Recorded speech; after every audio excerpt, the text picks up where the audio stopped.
Hello students, पिछले lecture में हम लोगों ने डिस्कशन किया था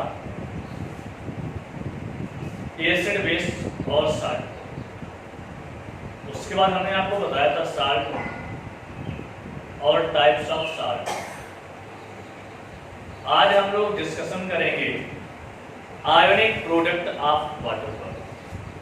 हम लोग आज डिस्कशन करेंगे आयोनिक प्रोडक्ट ऑफ वाटर। एक जनरल सी बात आप समझिए, जो वाटर होता है H2, यह वीक इलेक्ट्रोलाइट होता है। क्या होता है आपका? Weak electrolyte. और वीक इलेक्ट्रोलाइट होने के कारण इसका कंप्लीट आयोनाइजेशन नहीं होता। कहने का मीन्स यह कंप्लीट रूप से अपने आयन में नहीं टूटता। क्लियर? यहां से यदि आयनिक प्रोडक्ट ऑफ वाटर निकालते हैं तो हम जानते हैं अकॉर्डिंग टू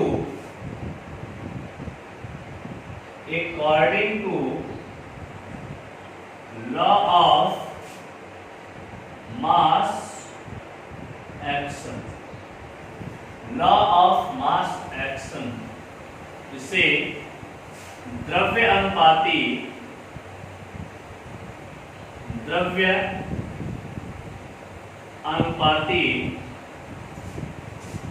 क्रिया का नियम कहते हैं। बेटे क्या कहते हैं? लॉ ऑफ मास एक्शन को द्रव्य अनुपाती क्रिया का नियम। अगर यहां पर लगाते हैं तो हमारे पास K = H plus OH minus upon H2 मिलता है। हमारे पास ये क्वेश्चन,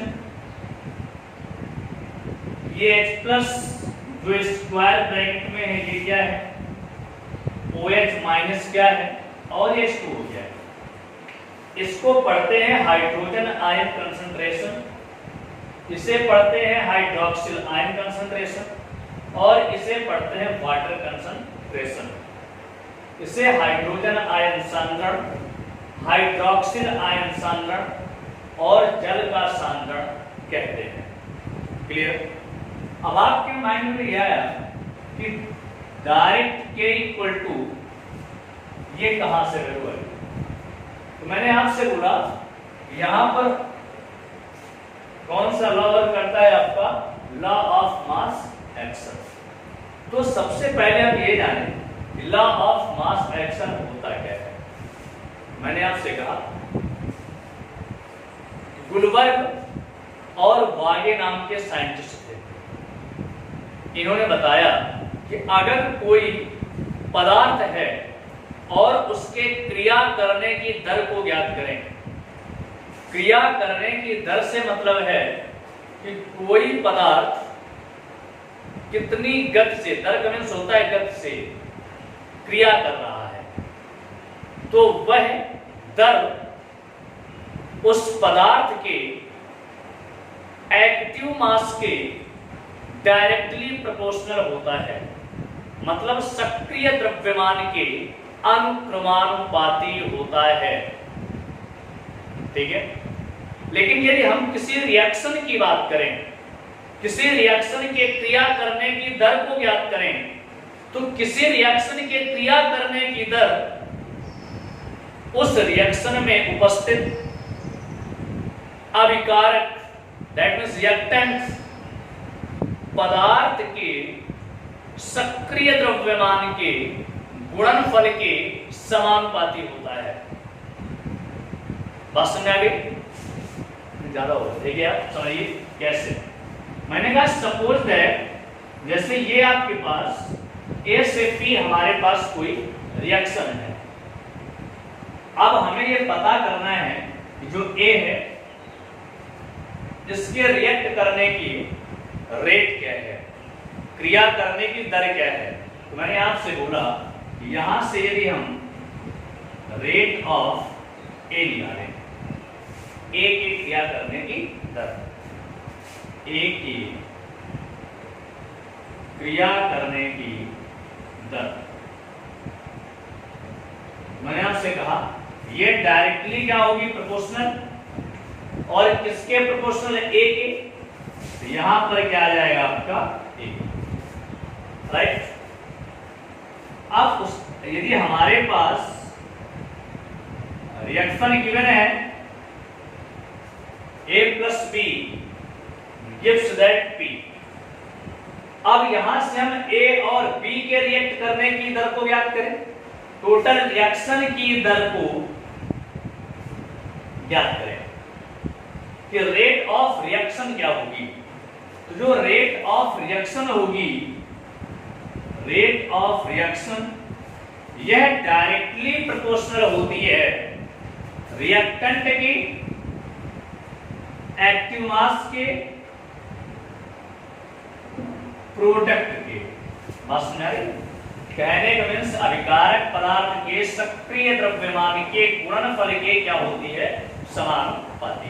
तो यही लॉ कौन सा लॉ कहलाता है आपका, द्रव्य अनुपाती क्रिया का नियम या लॉ ऑफ मास एक्शन। मेरी बात समझ आ गई? मैं आपसे कह रहा था कि यदि हम यहां पर इस रिएक्शन में ए रिएक्टेंट्स की दर को ज्ञात करें, रेट ऑफ ए निकालें, तो यह उसके एक्टिव मास के डायरेक्टली प्रोपोर्शनल होगा। और किसी रिएक्शन की रेट को अगर हम क्या करें, यहां से फाइंड करें, तो जो रिएक्टेंट्स होंगे उनके एक्टिव मास के प्रोडक्ट के डायरेक्टली क्या होगा, प्रोपोर्शनल। एक्टिव मास को स्क्वायर ब्रैकेट से नोट करते हैं। अब आपके माइंड में यह आया होगा कि एक्टिव मास क्या है, तो जो ये लॉ ऑफ मास एक्शन हुआ, एक्टिव मास हुआ, ये आपके हाई स्कूल सिलेबस में नहीं है, क्लियर, ये फर्स्ट ईयर में है। लेकिन फिर भी आप देख लीजिए कि अगर हमारे पास एक्टिव मास की बात करें कि एक्टिव मास क्या है, तो एक सिंपल सी बात,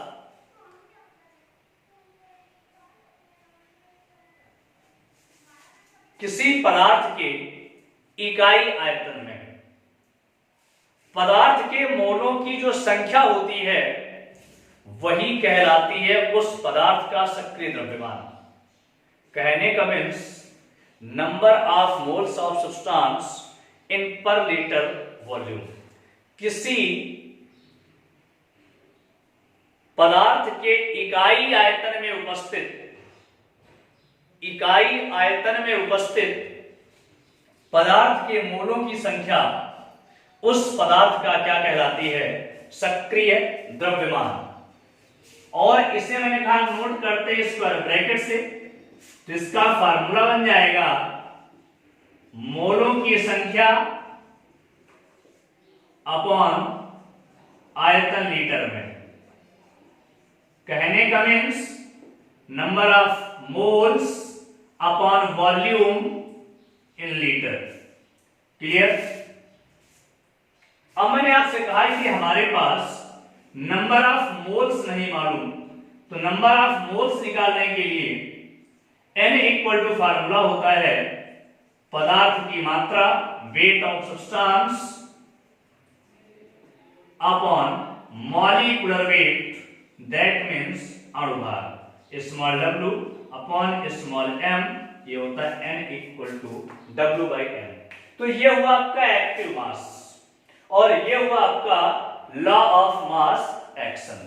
तो मैंने आपसे कहा कि ये जनरल सी बात है, आप इनको समझ लीजिए। और अगर ये आप कहने का मीन्स कि अगर इनको यूज करते हैं तो यहां से हम आयनिक प्रोडक्ट्स ऑफ वाटर कैलकुलेट कर लेते हैं। देखिए कैसे। अब यहां से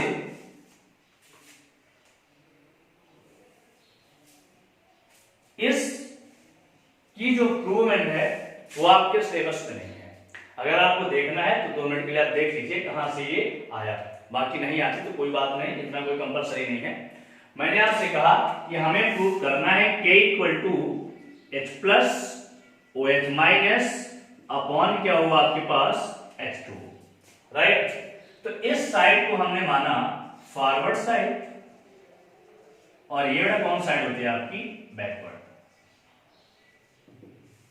कहने का मीन्स अब यहां से rate of forward reaction, rate of forward reaction यदि कैलकुलेट करते हैं तो जो रेट ऑफ फॉरवर्ड रिएक्शन निकालें ये डायरेक्टली प्रोपोर्शनल होगा H2O मॉलिक्यूल की एक्टिव मास के। मतलब जो H2O है, जो जल है, इसके सक्रिय द्रव्यमान के क्या होगा अनुक्रमानुपाती। क्लियर। रेट को नोट करते हैं R से, फॉरवर्ड साइड तो यहां पर क्या लगाया F, जिससे मालूम चल जाए कि हम फॉरवर्ड की बात कर रहे हैं कि बैकवर्ड की। इक्वल टू यहां से कांस्टेंट लगाएंगे, कांस्टेंट क्या बना K और ये क्या है आपके पास F फॉरवर्ड के लिए, और ये आ गया आपके पास H2O। इक्वेशन नंबर क्या कर ली 1। अब यहां से रेट ऑफ बैकवर्ड रिएक्शन इसके लिए निकालें तो ये directly proportional the product of hydrogen ion concentration and hydroxyl ion concentration. मतलब हाइड्रोजन आयन के सांद्रण और हाइड्रोक्सिल आयन के सांद्रण के गुणनफल के क्या होता है अनुक्रमानुपाती। रेट को R नोट करेंगे, बैकवर्ड साइड पे भी लगा देंगे, बैक सिंबल लगाएंगे, कांस्टेंट जोड़ेंगे Kv और ये हो जाएगा H प्लस और ये OH माइनस। इसे इक्वेशन नंबर क्या दिया 2। अब यहां से फ्रॉम इक्वेशन 1 एंड 2 यहां से देखें तो RF बराबर क्या होता है RB। अब आपके पास ये प्रश्न कि RF इक्वल टू RB क्यों होता है? क्योंकि अगर कोई रिएक्शन इक्विलिब्रियम कंडीशन में होती है तो उसमें जो फॉरवर्ड रिएक्शन है उसका रेट और बैकवर्ड रिएक्शन का रेट क्या होता है इक्वल। इनकी वैल्यू पुट अप कर देंगे तो KF H2O ये हो जाएगा KB H plus and OH minus. तो यहां KF अपॉन क्या आ जाएगा KB equal to H plus OH minus upon क्या हो जाएगा H2O। अब यहां से क्या हो जाएगा K equal to H plus into OH minus upon क्या हो गया H2O। अब देखिए आप जो हमें यहां प्रूव करना था वही आपके पास आ गया। क्लियर। लेकिन मैंने बताया आपको कि जो H2O होता है यह वीक इलेक्ट्रोलाइट होता है। 5.56 इंटू 10⁷ मॉलिक्यूल्स में वाटर का लगभग 1 मॉलिक्यूल आयनाइज होता है। इतने मॉलिक्यूल्स में, इतने अणुओं में लगभग जल का कितना मॉलिक्यूल 1 मॉलिक्यूल आयनाइज होता है। तो इस वजह से हम जब यहां से K into H2O equal to H plus into OH minus करेंगे तो जो H2O है यहां पर इसको भी कांस्टेंट मान लेंगे तो K dash equal to H plus और ये OH माइनस। अब इसे हम कांस्टेंट ऑफ क्या कर लेते हैं water. Clear. KW equal to H plus into OH minus. अब यहां से at 25 degree centigrade 25 degree centigrade ताप पर यदि हम बात करें तो जो हाइड्रोजन आयन कंसंट्रेशन और हाइड्रोक्सिल आयन कंसंट्रेशन का जो मल्टीपल है यह कितना होता है 10⁻⁻⁴। क्लियर। अब यहां पर आपके माइंड में एक क्वेश्चन और आया होगा कि मैंने हाइड्रोजन आयन कंसंट्रेशन बोला, जबकि मैं बता रहा था आपको कि स्क्वायर ब्रैकेट से एक्टिव मास को नोट करते हैं। तो आपके माइंड में क्वेश्चन आया होगा, वहां हम एक्टिव मास बोल रहे हैं, यहां कंसंट्रेशन बोल रहे हैं, ऐसा क्यों? क्योंकि एक्टिव मास को हम मोलर कंसंट्रेशन भी कहते हैं, मोलर सांद्रण भी कहते हैं। बात समझ आ गई? क्लियर। मोलों की संख्या को ग्राम अणु की संख्या भी कहते हैं, दैट मीन्स ग्राम अणुओं की संख्या भी कहते हैं। क्लियर। तो यहां से जो H plus into OH minus equal to कितना है हमारे पास 10 की पावर माइनस 14। अब हम जानते हैं क्योंकि जो वाटर होता है यह न्यूट्रल होता है, उदासीन। अगर न्यूट्रल है तो H प्लस मतलब नंबर ऑफ जो पॉजिटिव आयंस है इक्वल टू क्या होंगे, number of negative ions. H plus equal to क्या होगा, OH माइनस। अगर ये वैल्यू यहां पुटअप कर दें तो H plus into H plus equal to 10 की पावर माइनस 14। तो ये H प्लस कितना हुआ, 2H प्लस इक्वल टू 10 की पावर माइनस 14। तो H प्लस इक्वल टू क्या आ जाएगा आपके पास, 10 की पावर माइनस 7। दैट मीन्स कि अगर हमारे पास H प्लस इक्वल टू 10 की पावर माइनस 7 है तो OH माइनस की भी वैल्यू कितनी होगी, 10 की पावर माइनस 7। राइट। अब यहां से बता दूं कि अगर आपके पास H plus equal to OH minus है तो जो वाटर होगा न्यूट्रल होगा। अगर हमारे पास H plus is greater than OH minus है किसी सॉल्यूशन में, तो जो सॉल्यूशन होगा वो एसिडिक या अम्लीय होगा। अगर हम यहां पर बात करें OH minus H plus H, the concentration of hydrogen ion is greater then